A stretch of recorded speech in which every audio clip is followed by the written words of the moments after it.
When humans fought, the galaxy didn't witness a battle. It witnessed extinction wearing a human face. They called us fragile.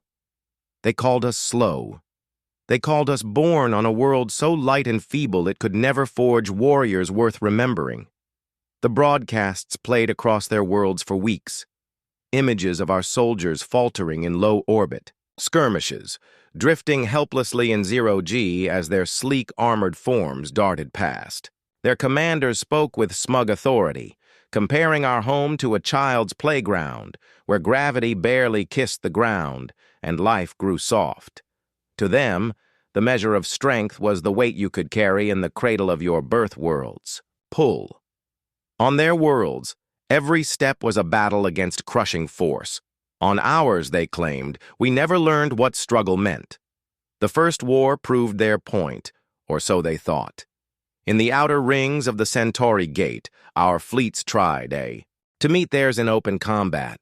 We were outmaneuvered, outfought, outclassed. The speed and precision of their warriors made our weapons feel clumsy and our ships slow. Our Marines returned home bruised, demoralized, and too often in sealed black containers. The humiliation burned deeper than the losses. It wasn't just that we had been beaten. It was that they had laughed while doing it. Every alien transmission dripped with the same venom. Humanity was a curiosity, not a threat. Our gravity had made us weak, our bones too light, our endurance meaningless. Those words spread across the SolNet like wildfire. We couldn't look away from the recordings of their generals, standing under their triple-gravity suns, declaring, "Us, a species unfit for war." Some tried to shrug it off as alien arrogance, but the truth cut too deep. We had met another intelligent species for the first time, and instead of awe or respect, we were branded as a joke. That wound didn't just sit in the military. It dug into every worker on every colony, every engineer who watched the footage of alien ships carving through ours like wet paper. It settled in the hearts of children who saw their parents come, home with missing limbs and hollow stares. Yet beneath the humiliation, something else was stirring. It was quiet at first, a whisper in the war rooms and the engineering bays. Gravity wasn't just a number, it was a force, a weapon. If they measured worth by how much gravity you could endure, then maybe they had already blinded themselves to what else it could do. And if they thought ours was too small to matter, maybe they'd never consider how we could turn it against them. The public didn't hear about these whispers, not at first. They only saw the official speeches from the United Earth Council, vowing retaliation, promising that humanity would stand again. To the average citizen, these were the same tired assurances governments had always given after a defeat. But behind closed doors, military strategists were tearing apart every moment of every battle, hunting for patterns, searching for weaknesses in alien physiology. Our scientists dug into ancient physics journals, dusted off theories once dismissed as impractical, and began sketching designs that defied the limits of known engineering. And through it all, there was the sting of their words. Earth's gravity is a joke. They didn't realize how well that phrase stuck. It wasn't just an insult. It became a dare. We couldn't match them in their chosen arena. Fine, we'd build a new one. One where the battlefield itself bent to our will, where the very pull of space could be twisted into a weapon. The more they mocked us, the more resolve we found.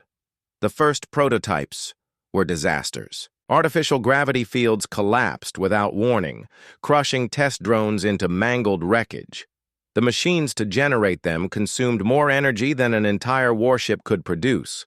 The human volunteers, because of course there were volunteers, suffered. Broken bones, ruptured organs, and weeks of recovery after even brief exposure. It would have been easy to shelve the idea, to say it was impossible. But the footage of our dead never let the engineers rest. The mocking speeches never stopped replaying in the minds of those who had survived the first battles. We learned. We adapted. We hardened. Word of our work leaked in fragments to the enemy, and they laughed again. They thought we were building toys, dangerous to ourselves more than to them.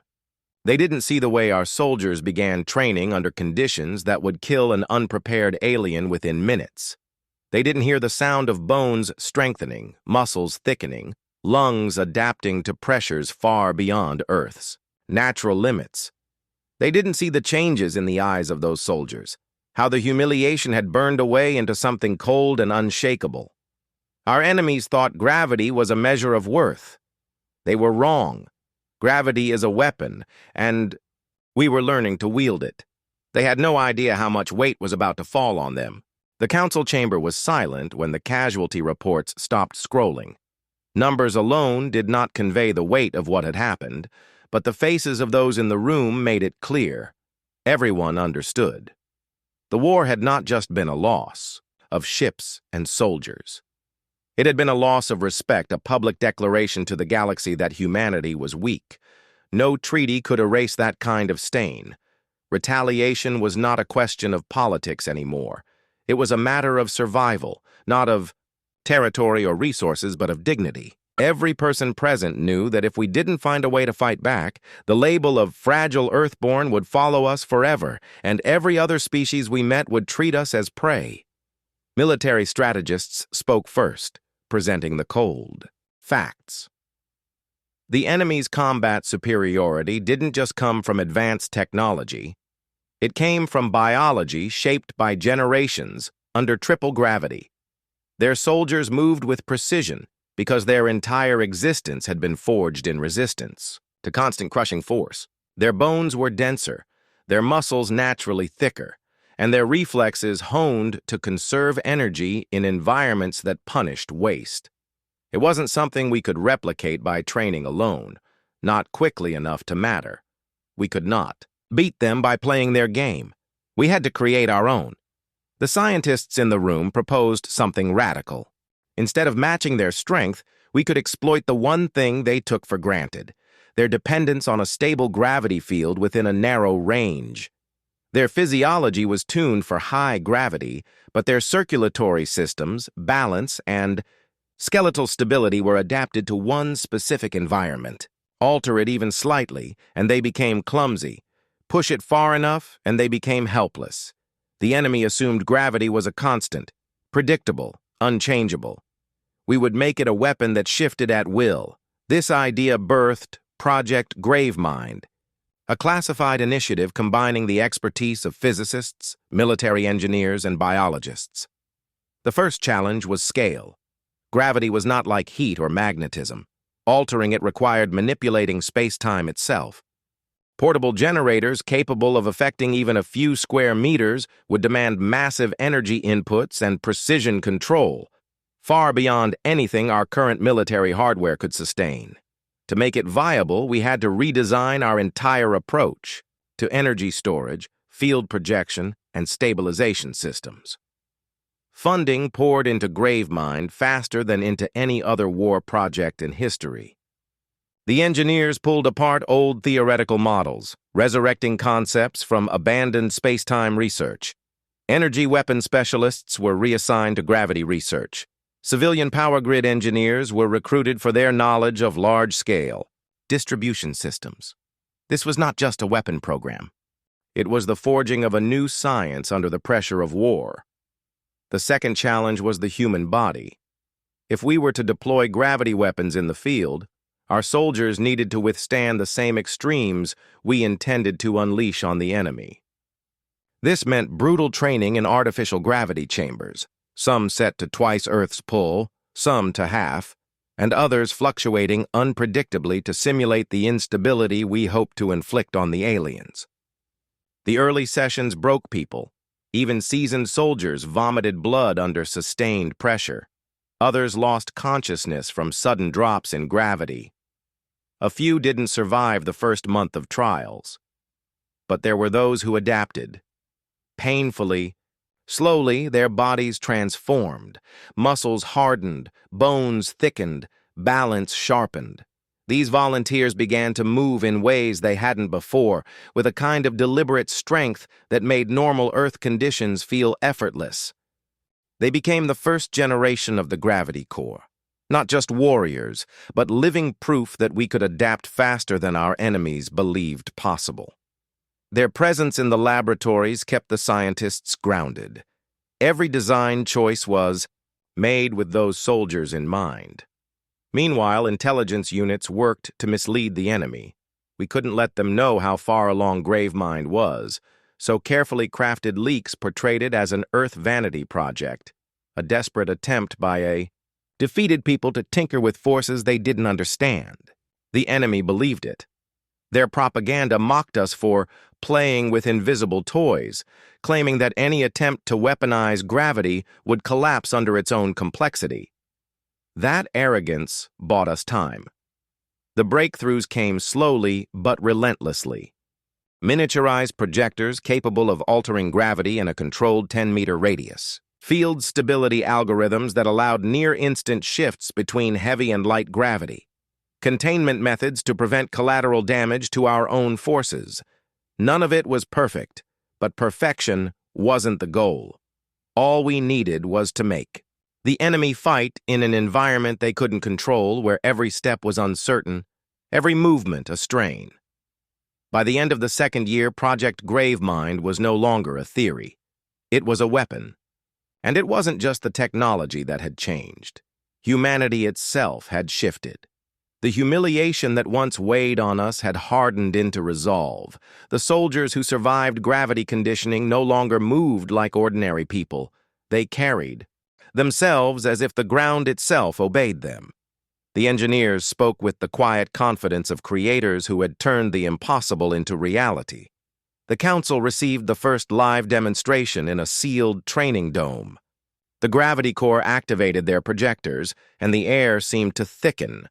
The observers felt it instantly, the way every breath, every blink, every heartbeat took more effort. Then, just as suddenly, the pressure vanished, replaced by the strange weightlessness of near-zero gravity. The human soldiers moved without hesitation, adapting instantly to each shift, while the simulation drones collapsed or spun helplessly in the air. The point was made without a single shot fired. We had not just answered the enemy's insult. We had found a way to make their greatest strength into their greatest weakness. The time for humiliation was over. The time for demonstration was coming. The first working prototypes were crude, dangerous, and far from reliable. But they were proof that Project Gravemind could be more than theory. They consumed vast amounts of power, overheated within minutes, and occasionally collapsed their own fields with catastrophic force. Yet even in failure, they revealed possibilities that no weapon in history had offered before. For the first time, humanity held the means to turn the very ground beneath an enemy's feet into a trap. Engineers began refining the technology into three primary classes. The first was the localized gravity well, a compact device capable of generating a sudden spike in gravitational pull over a limited area. It could be buried beneath soil, hidden in corridors, or dropped from drones. At full output, it was strong, enough to pin a fully armored soldier to the ground, immobilizing them in place without a single shot fired.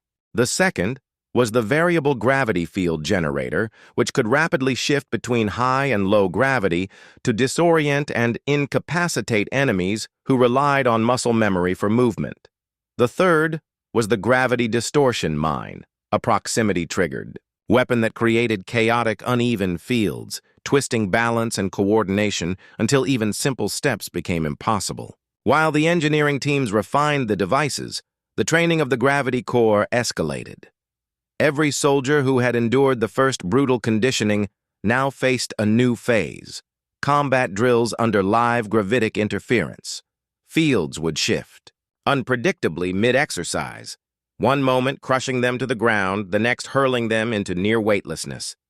Firearms, melee tactics, and movement had to be adapted for each possible condition, and hesitation meant failure. Many found themselves relearning basic combat from scratch, but those who persisted gained an advantage that went beyond physical adaptation. They developed an instinct for reading the invisible, sensing minute changes in pressure and movement before the machines even reached full power. This adaptability became the defining trait of the core. The enemy's physiology, while formidable, had evolved for consistency. They trained in a constant gravitational pull, lived in it, breathed in it. They had no need to adjust to extremes and no experience doing so. The Corps would turn that lack of adaptability into a weapon sharper than any blade. The first controlled. Combat simulations against remote-operated alien exosuits confirmed the advantage. In high-gravity conditions, the alien machines slowed to a crawl, while human soldiers, conditioned to withstand twice their body weight, moved with precision. In low-gravity conditions, the exosuits lost stability, their aim faltered, and their steps became clumsy. The humans, by contrast, used the reduced weight to execute maneuvers impossible under normal conditions. The results were decisive. In every scenario, the Gravity Corps achieved total neutralization of the enemy targets within minutes. What unsettled even the project's leaders was how quickly the technology advanced once the fundamentals were in place. Refinements in energy regulation extended device runtime from minutes to hours. Advances in field shaping allowed operators to create gradients, areas where gravity shifted smoothly from light to heavy, forcing enemies into unstable footing while leaving allies unaffected. Weapon integration teams began mounting projectors onto mobile platforms, creating gunships capable of suppressing entire city blocks without firing a single conventional round. The enemy's intelligence services remained unaware of the scope of these developments. Every public test of the prototypes was carefully staged to appear as though the technology was unstable and unreliable. Leaked footage depicted soldiers struggling under extreme gravity, equipment malfunctioning, and fields collapsing at critical moments. These images reinforced the narrative that humanity was grasping at hopeless solutions. In truth, the failures were deliberate, recorded in controlled conditions to hide the actual performance of the systems. By the third year of the project, the Corps was ready for limited operational deployment. These missions were not about large-scale battles. They were precision strikes designed to gather data under real combat conditions. A small team would be inserted into hostile territory, use gravitic devices to neutralize specific targets, and withdraw without revealing their full capabilities. Reports from these missions came back with the same pattern. Alien forces were immobilized, disoriented, or incapacitated before they understood what was happening. In most cases, they never even saw their attackers. The psychological effect was just as important as the tactical results. Survivors of these encounters spoke of sudden, crushing weight that forced them to their knees, weapons dropping from their hands as if their own bodies had betrayed them. Others described being lifted from the ground without warning, spinning, helplessly as their vision blurred and their sense of direction vanished. They couldn't explain the cause, and without a clear understanding, fear spread quickly through the ranks. Meanwhile, the Corps continued to evolve. Training shifted toward exploiting enemy reactions to gravitic shifts, anticipating their panic, using their confusion to control engagements entirely. The soldiers learned to operate in total silence, letting the unseen force of their weapons speak for them. Combat doctrine changed from meeting force with force to dismantling it without direct confrontation. A battle could now be won before the first shot was fired. The Council received the operational summaries with a mixture of satisfaction and unease. Gravemind had delivered a weapon unlike anything the galaxy had seen, but it also demanded precise control. Misuse could destroy friendly units as easily as enemy ones, and the temptation to escalate its power beyond safe limits was ever present. For now, the Corps operated under strict deployment protocols. But everyone knew that once open war resumed, those limits would be tested. What had begun as a desperate gamble was becoming a strategic advantage that could not be ignored. We no longer had to fear the alien battlefield. We could reshape it at will. And with every mission, every refinement, humanity moved closer to the day when our enemies would learn that the gravity they mocked could be turned into a weapon they could neither fight nor escape. The first working prototypes were crude, dangerous, and far from reliable, but they were proof that Project Gravemind could be more than theory. They consumed vast amounts of power, overheated within minutes, and occasionally collapsed their own fields with catastrophic force. Yet even in failure, they revealed possibilities that no weapon in history had offered before. For the first time, humanity held the means to turn the very ground beneath an enemy's feet into a trap. Engineers began refining the technology into three primary classes. The first was the localized gravity well, a compact device capable of generating a sudden spike in gravitational pull over a limited area. It could be buried beneath soil, hidden in corridors, or dropped from drones. At full output, it was strong enough to pin a fully armored soldier to the ground, immobilizing them in place without a single shot fired. The second was the variable gravity field generator, which could rapidly shift between high and low gravity to disorient and incapacitate enemies who relied on muscle memory for movement. The third was the gravity distortion mine, a proximity-triggered weapon that created chaotic, uneven fields, twisting balance and coordination until even simple steps became impossible. While the engineering teams refined the devices, the training of the gravity core escalated. Every soldier who had endured the first brutal conditioning now faced a new phase: combat drills under live gravitic interference. Fields would shift unpredictably mid-exercise, one moment crushing them to the ground, the next hurling them into near weightlessness. Firearms, melee tactics, and movement had to be adapted for each possible condition, and hesitation meant failure. Many found themselves relearning basic combat from scratch, but those who persisted gained an advantage that went beyond physical adaptation. They developed an instinct for reading the invisible, sensing minute changes in pressure and movement. Before the machines even reached full power, this adaptability became the defining trait of the core. The enemy's physiology, while formidable, had evolved for consistency. They trained in a constant gravitational pull, lived in it, breathed in it. They had no need to adjust to extremes and no experience doing so. The core would turn that lack of adaptability into a weapon sharper than any blade. The first controlled. Combat simulations against remote-operated alien exosuits confirmed the advantage. In high-gravity conditions, the alien machines slowed to a crawl, while human soldiers, conditioned to withstand twice their body weight, moved with precision. In low-gravity conditions, the exosuits lost stability, their aim faltered, and their steps became clumsy. The humans, by contrast, used the reduced weight to execute maneuvers impossible under normal conditions. The results were decisive. In every scenario, the gravity core achieved total neutralization of the enemy targets within minutes. What unsettled even the project's leaders was how quickly the technology advanced once the fundamentals were in place. Refinements in energy regulation extended device runtime from minutes to hours. Advances in field shaping allowed operators to create gradients, areas where gravity shifted smoothly from light to heavy, forcing enemies into unstable footing, while leaving allies unaffected. Weapon integration teams began mounting projectors onto mobile platforms, creating gunships capable of suppressing entire city blocks without firing a single conventional round. The enemy's intelligence services remained unaware of the scope of these developments. Every public test of the prototypes was carefully staged to appear as though the technology was unstable and unreliable. Leaked footage depicted soldiers struggling under extreme gravity, equipment malfunctioning, and fields collapsing at critical moments.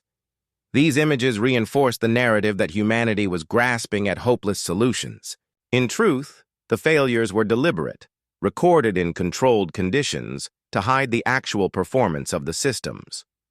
By the third year of the project, the core was ready for limited operational deployment.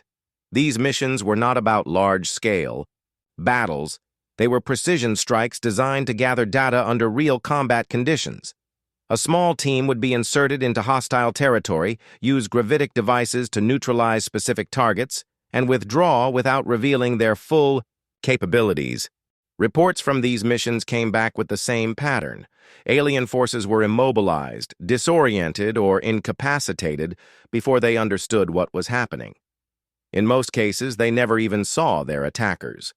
The psychological effect was just as important as the tactical results. Survivors of these encounters spoke of sudden, crushing weight that forced them to their knees, weapons dropping from their hands as if their own bodies had betrayed them. Others described being lifted from the ground without warning, spinning helplessly as their vision blurred and their sense of direction vanished. They couldn't explain the cause, and without a clear understanding, fear spread quickly through the ranks. Meanwhile, the Corps continued to evolve.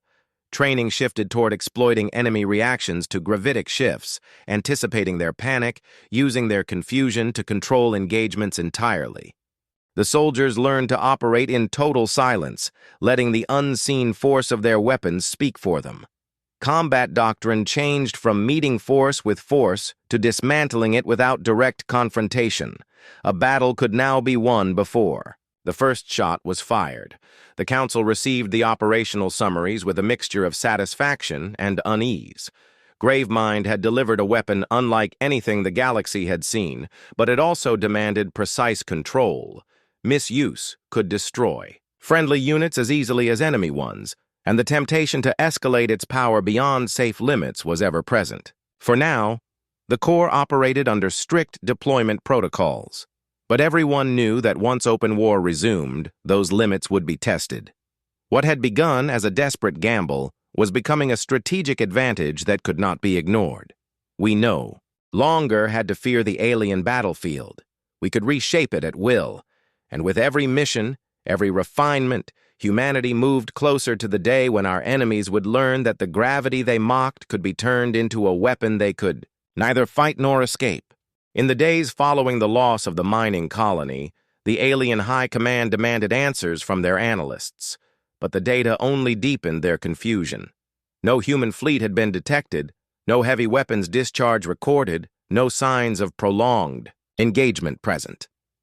Surveillance drones showed only a brief period of unexplained gravitational irregularities before all feeds went dark.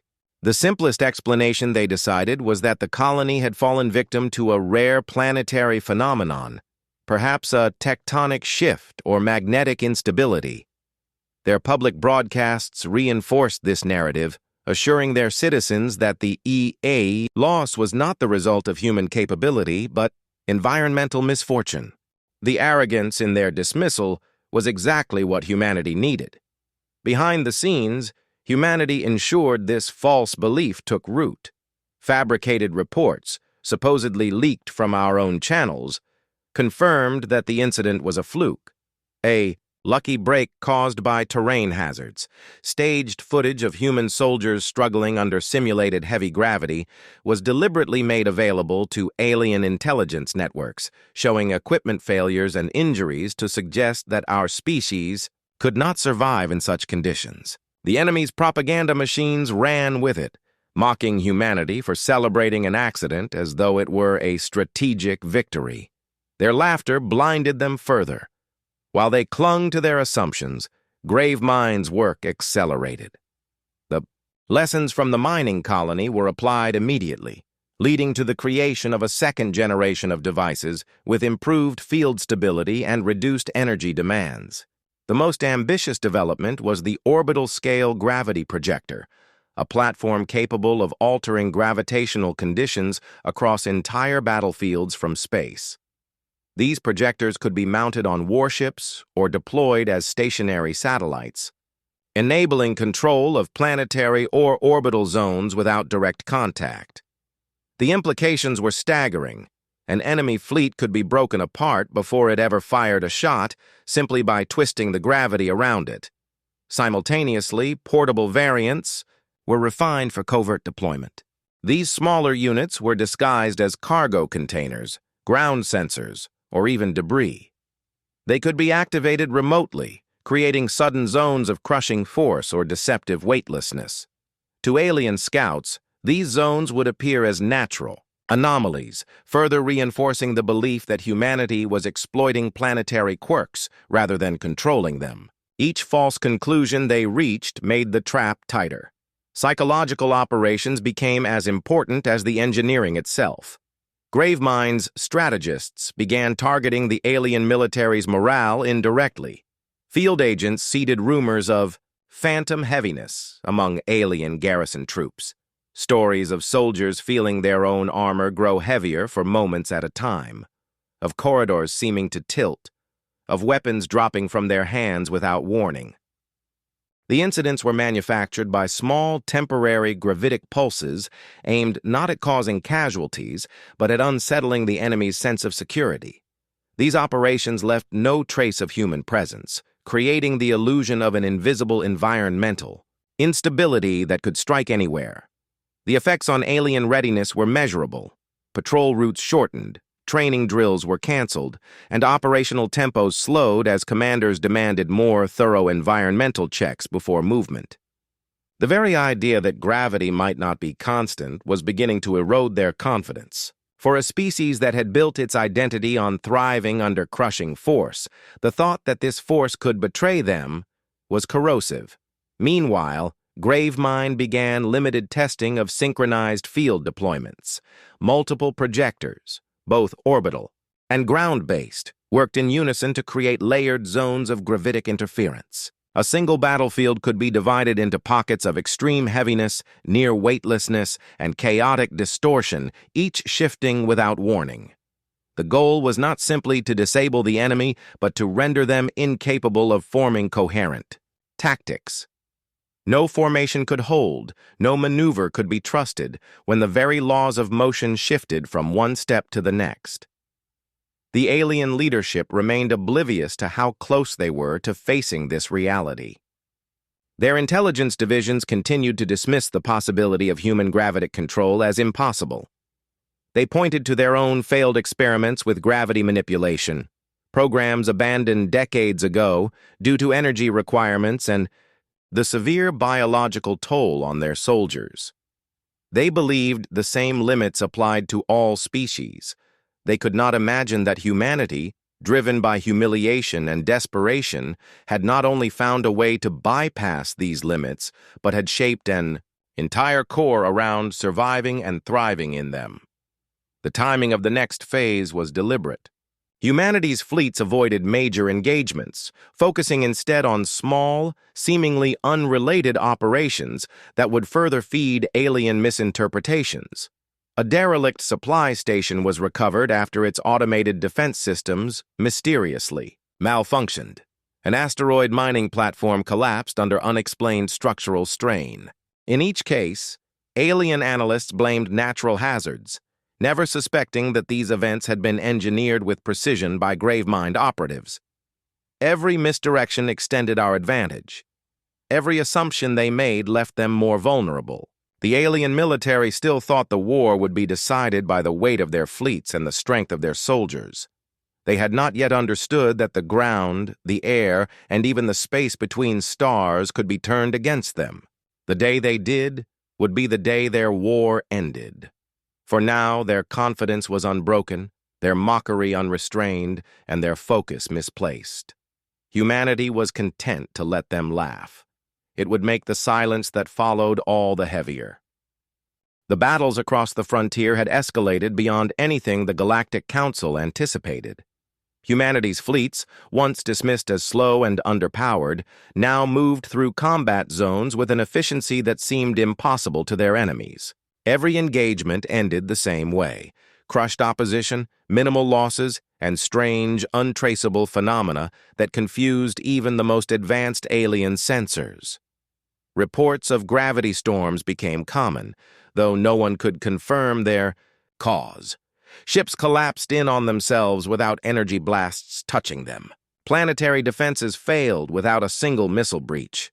The Kareth Empire, humiliated in 3 consecutive battles, began pouring their entire war budget into understanding this anomaly. They dispatched fleets equipped with advanced gravimetric sensors, hoping to catch humans in the act. But what they didn't realize was that the anomaly wasn't a single weapon, it was a doctrine.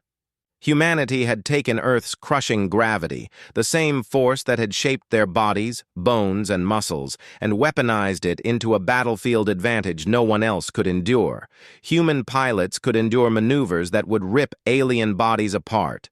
Human infantry could drop from orbit at speeds that would liquefy non-human troops, hitting the ground already in combat formation. Warships were retrofitted with graviton projectors that didn't just pull or push. They tore apart the structural integrity of enemy craft from the inside, like invisible hands crushing a tin can.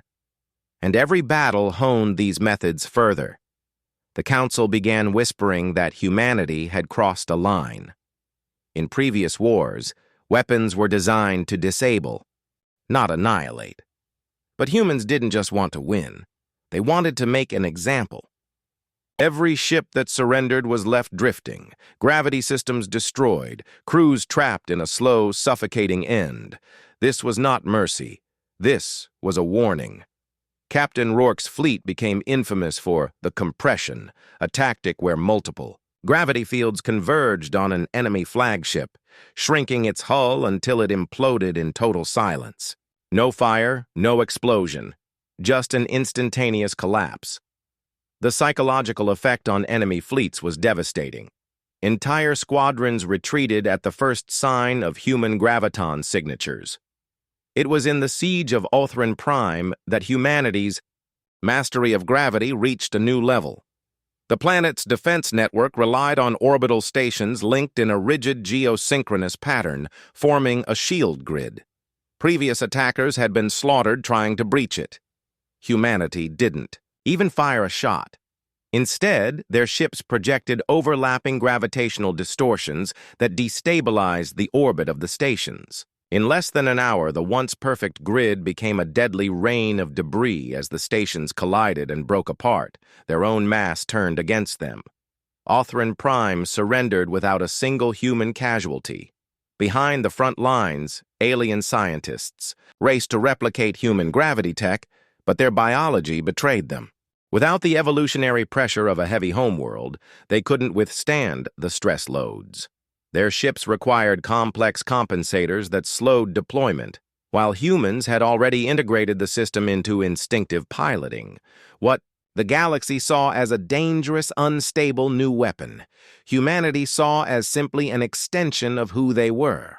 Yet victory brought attention, and attention brought danger.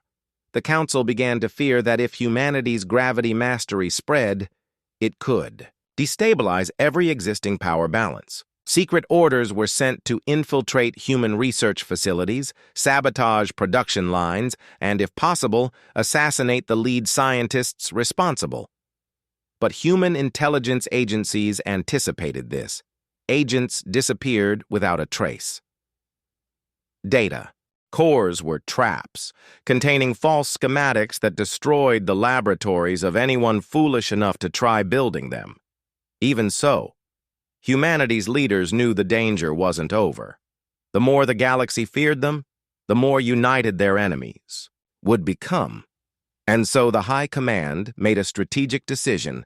Gravity warfare would not remain a weapon of last resort. It would become the backbone of human defense. Civilian ships were fitted with basic graviton disruptors. Merchant fleets could tear apart pirate ships without firing a shot. Colonies were surrounded by defensive gravity wells invisible to long range. Scanners, ready to crush incoming missiles before they reached atmosphere. But with every deployment, the unspoken truth grew clearer. This was no longer about defending Earth. This was about rewriting the rules of war itself. Gravity was the one weapon that could not be seen, could not be shielded against, and could not be endured by those who had never lived under its weight. The galaxy had mocked Earth's pull, laughing at the idea that a simple planetary force could matter in war. Now that same force had become humanity's signature, feared, studied, and hated in equal measure. The shift was irreversible. Wherever human fleets went, the laws of the battlefield bent with them, and the rest of the galaxy began to understand. that if they didn't find a way to stop humanity soon, the weight crushing their fleets today would be the same weight pressing down on every world tomorrow.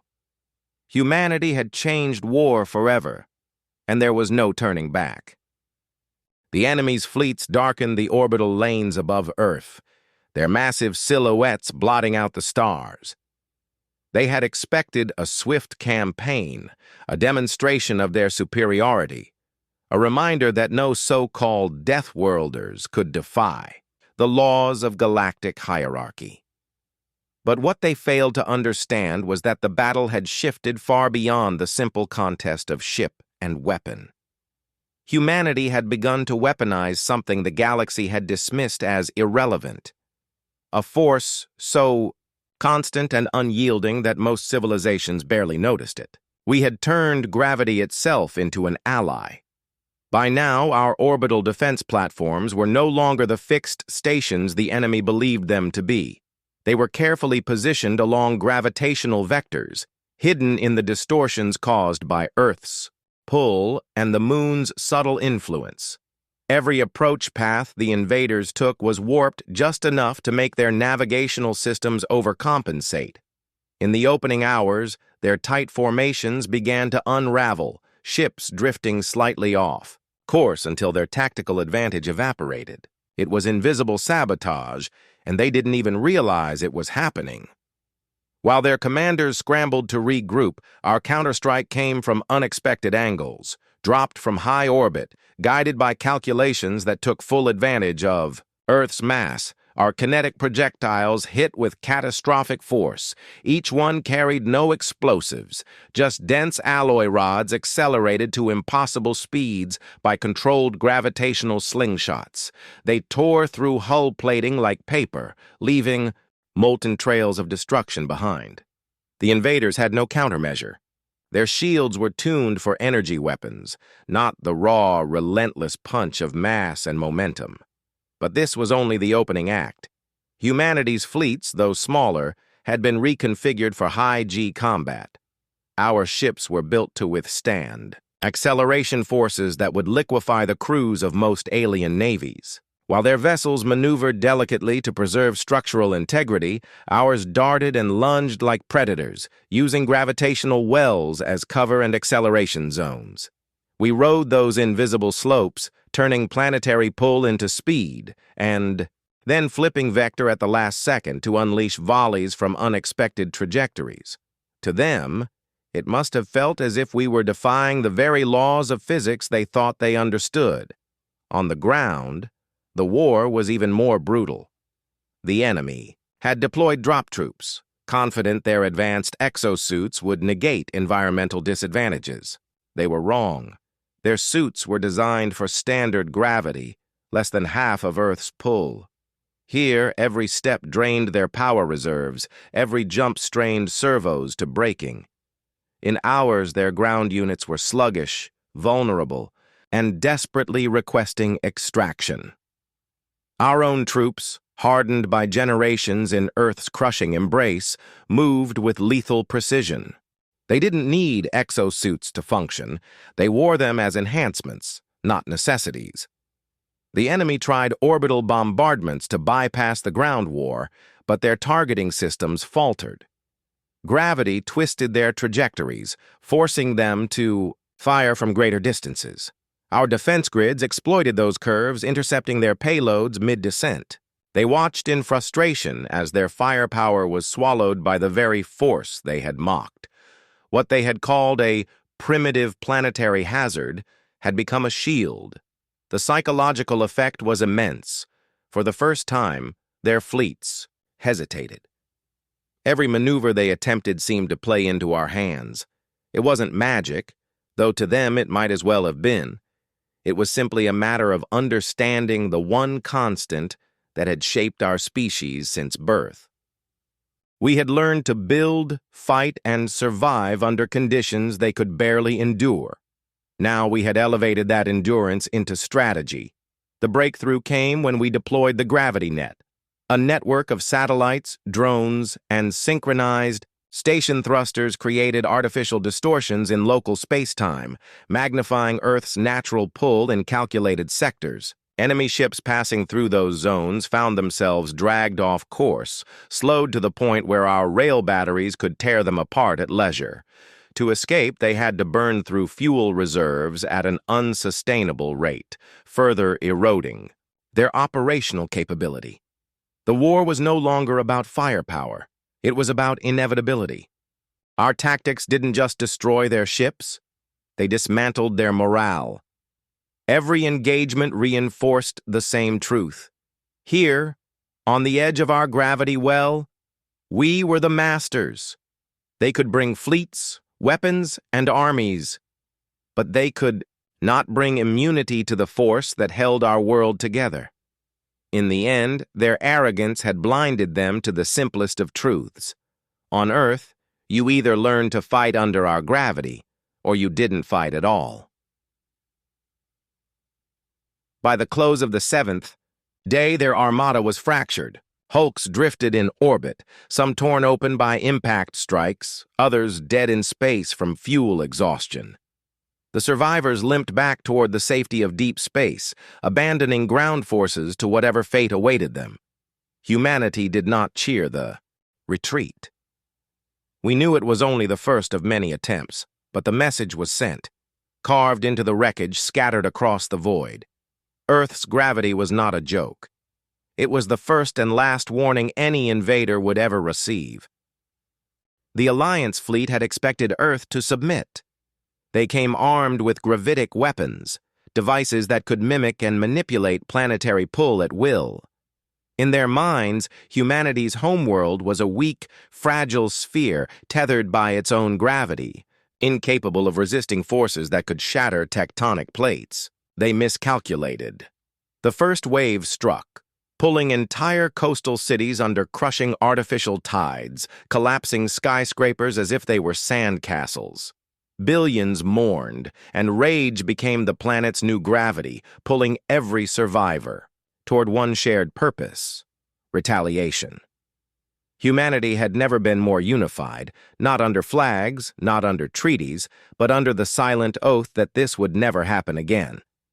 In underground bunkers carved deep into the crust, scientists, engineers, and military minds pooled everything they had. They studied the enemy's gravitic generators, captured from a damaged skirmisher ship. Where the Alliance used them as weapons of collapse, humans saw something else: potential. They began modifying them, amplifying them, and, most importantly, synchronizing them with Earth's own natural gravitational field. This was not going to be a copy of alien tech. It would be an evolution of it. And in the process, they discovered something chilling. Gravity was not merely a physical constant. It could be tuned, like a frequency. And in certain resonances, it could tear matter apart on the molecular level. The Alliance had relied on brute force, slamming masses against masses, crushing or ripping structures apart. Humanity took a subtler approach, shaping gravity like a blade, focusing it into precise cuts rather than blunt trauma. Tests on unmanned targets showed promise, ships imploding without external damage, their crews crushed before alarms could sound. But it wasn't enough. They needed power on a planetary scale, something that could not only disable an enemy fleet, but turn the very space around Earth into a death zone. That's when they turned to the core. Drilling teams and AI-controlled borers began descending toward the mantle, feeding gravitic channels directly into the molten heart of the planet. By tapping into the immense natural forces already present, there, humanity could amplify their weapon to unimaginable scales. The risk was colossal. A miscalculation could shatter the crust or destabilize orbit. Yet there was no hesitation. Every survivor knew the alternative was extinction. While engineers prepared the weapon, a shadow war unfolded in orbit. Human. Stealth craft, cloaked in gravitational null zones, hunted Alliance recon ships. These were surgical kills, quick, quiet, and leaving no wreckage. The Alliance began to suspect that humans had acquired their tech, but they underestimated the scale of what was happening. They still believed the war would be won by sheer numbers. That illusion would cost them everything: training simulators, now included artificial gravity combat.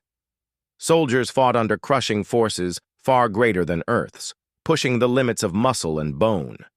Entire battalions could operate comfortably in 4 or 5G environments where alien troops collapsed under their own weight. Suits were designed with internal gravitic stabilizers, giving humans the ability to fight in wildly fluctuating gravitational fields without losing mobility. What had once been the galaxy's joke, a planet with primitive heavy gravity, had now become humanity's core advantage. When the weapon was finally ready, Earth became eerily calm. Every civilian was evacuated into reinforced gravity shelters. Military fleets spread out, drawing the Alliance deeper into the system. Then, at the perfect moment, the signal went out. Deep beneath the surface, the modified gravitic generators linked to the planet's core roared to life. Space itself seemed to ripple. Alliance ships suddenly felt their own hulls bending inward, their crews' lungs compressing, their bones snapping as the very field holding their atoms together was tuned against them.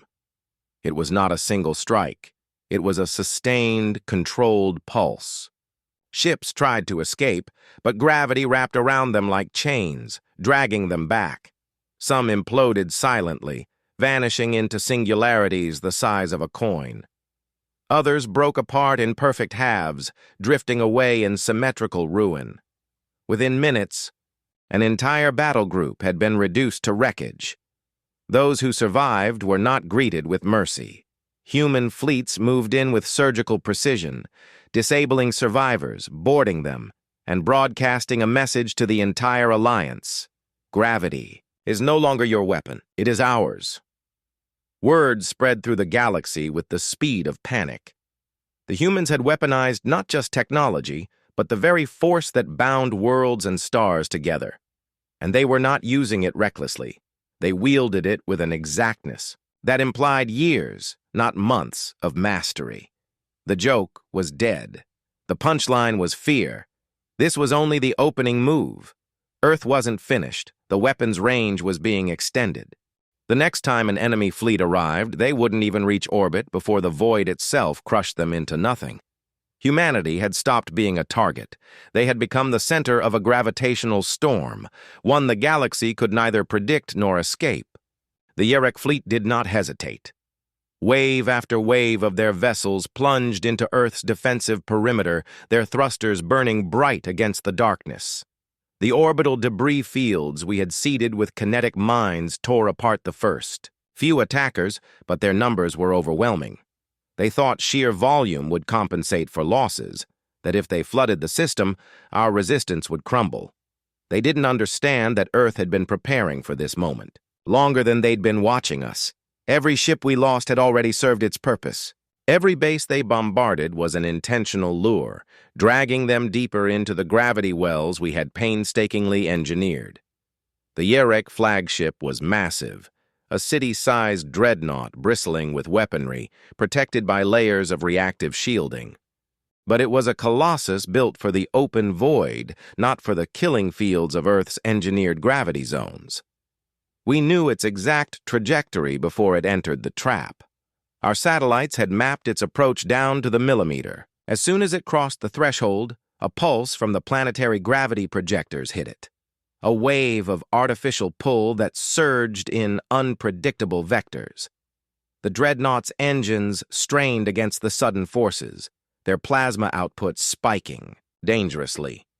The ship groaned as its own mass turned against it, dragging its spine into stress configurations the designers had never imagined. Its escorts tried to peel off, but they fell into secondary wells, each one carefully layered like a hunter's snare. Some ships twisted violently, hulls snapping apart under the conflicting tugs of micro-wells placed like invisible hooks. Others were forced into proximity with one another, colliding in spectacular explosions that sent chunks of molten armor spinning into the void. The Iraq commanders barked orders, desperate to stabilize their formations, but our jamming cut their command network into fragments. They could not see the pattern of the trap because they were the pattern's prey on. The ground, Earth's Defense Command, monitored every microsecond of the battle. We didn't celebrate each enemy ship destroyed. It wasn't over yet. The Iraq were still pushing forward, still determined to reach the planet's surface and wipe away the insult of their failures. But each step cost them more than they could afford. Fuel reserves dwindled under the constant engine strain. Structural integrity degraded from relentless gravity surges. They were being ground down without ever realizing that they were already losing. Then came the turning point. The Dreadnought's main reactor output spiked beyond safe levels as it fought to pull free from a deep well that had been waiting for it. The force vectors had been tuned perfectly to match the ship's predicted evasive thrust pattern. In that moment, the Iraq's strongest weapon, the sheer size and durability of its flagship, became its greatest weakness. The artificial gravity well locked onto its mass distribution like a predator's jaws. The strain cracked internal superstructure beams. Armor plating warped inward. Entire decks buckled as the ship's own weight tore it apart from within. And still the crew fought, engines screaming as they tried to climb out. It was then that Earth unleashed the final stroke. Hidden within the well's core was a singularity generator. Primitive by interstellar standards, but devastating in this carefully crafted battlefield. For a fraction of a second, a micro-black hole bloomed within the gravity field's center, pulling the Dreadnought's forward section into a collapse that twisted its bow into a spiral of molten metal. The ship did not explode. It folded in on itself, the forward half vanishing into an impossible knot of physics. What remained drifted, powerless, burning in places where atmosphere from shattered compartments ignited in vacuum. The Iraq fleets, morale shattered in that instant. They had faced enemies with cunning before, but never an opponent who could turn the very fabric of space-time against them. Their retreat was chaotic, every surviving vessel burning hard for the outer system. But escape wasn't guaranteed. The gravity traps extended farther than they imagined, and their desperation only drove them into more of them. We didn't pursue. We didn't need to. Their own momentum did the work for us. Hours later, when the last hostile blip vanished, from our sensors, Earth's skies were still streaked with the debris trails of the fallen. The victory was undeniable, but it was not clean. Civilian habitats had taken damage from stray impacts. Lives had been lost in the opening salvos, and yet the cost had been far less than any strategist had dared to hope. The Iraq's arrogance, mocking. Our gravity, dismissing our science, had led them straight into the jaws of their own annihilation. In the command chamber, the War Council's voices were low. There was no cheering, no chance of triumph. The understanding was simple and shared. This had been one battle in a longer war. The Iraq would not forgive the humiliation. They would return, perhaps not in years, perhaps not even in decades, but they would remember. And so would we. The trap had worked perfectly because they did not understand us. They thought humans were bound by their planet, that our mastery of gravity was an accident of evolution, a quirk of living on a heavy world. They never suspected. We had turned that quirk into a science of war. Now they knew. And when they came back, they would come prepared. But so would we. Under the shattered sky of the last battlefield, the war's final echoes still hung heavy in the air. Alien fleets drifted in orbital ruin, their once proud armadas now broken silhouettes against the dying light of their suns. On the surface, the ground was scorched beyond recognition. Mountains flattened, seas boiled away, cities erased so thoroughly that even their foundations were ash. Yet, amidst the carnage, humanity stood, not untouched, but unbroken. Their ships bore scars deeper than any armor could hide. Their soldiers moved with the stiffness of bodies pushed past endurance, and their eyes carried the cold clarity of those who had stared into extinction and refused to blink. The galaxy had sent its worst, its oldest, its most cunning against them, and yet none of it had been enough. In the aftermath, The Galactic Council convened in grim silence. The surviving alien representatives spoke in hushed tones, as if raising their voices might summon the very humans they feared. Reports had poured in, entire fleets erased in minutes, ground armies vanishing without trace, planetary strongholds reduced to molten slag. Even the elder species, whose civilizations had weathered wars before humanity's first tools, admitted in private that they had never seen anything like it. Not just the speed of humanity's retaliation, but the relentlessness. The humans had fought as if every second was life or death, because for them, it was. They never slowed, never negotiated out of weakness, never stopped until the threat was beyond recovery. But in the ruins of their enemies, humanity did not stand as conqueror. They did not seize worlds or demand tribute.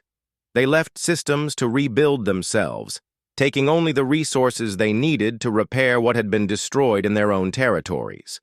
To the survivors, this restraint was as terrifying as their ferocity, because it meant that humanity had not fought for power or expansion.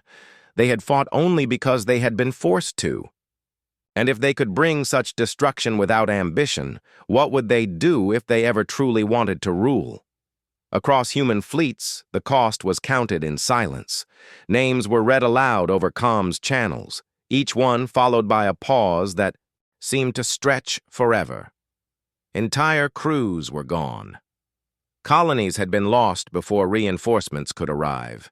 There were empty chairs at every command table and too many medals that would never be worn. Yet in every human voice there was no trace of despair. Only a quiet vow that if the galaxy ever came for them again, they would be ready. Because this war had not just been survival, it had been a warning to the universe. The final message was sent not in words, but in action. The largest of humanity's warships, its hull still bearing the burn marks from the enemy's most devastating weapons, jumped into the void beyond charted space. It did not announce its destination. It did not respond to hails. To the Council, it was a ghost slipping away, perhaps to return when least expected. Whispers spread quickly that humanity was not resting, but preparing, that their fleets were training for threats the rest of the galaxy didn't even know existed, that if war came again, it would not be the humans who were caught unready, and so the galaxy rebuilt under the shadow of that truth. Trade resumed, borders shifted, and alliances reformed, but every captain knew the new rule unspoken in every starport and council hall: do not provoke Earth. For in the depths of space, beyond the reach of sensors, humanity was out there, watching, waiting, and the day their fleets rose again, the stars themselves might tremble.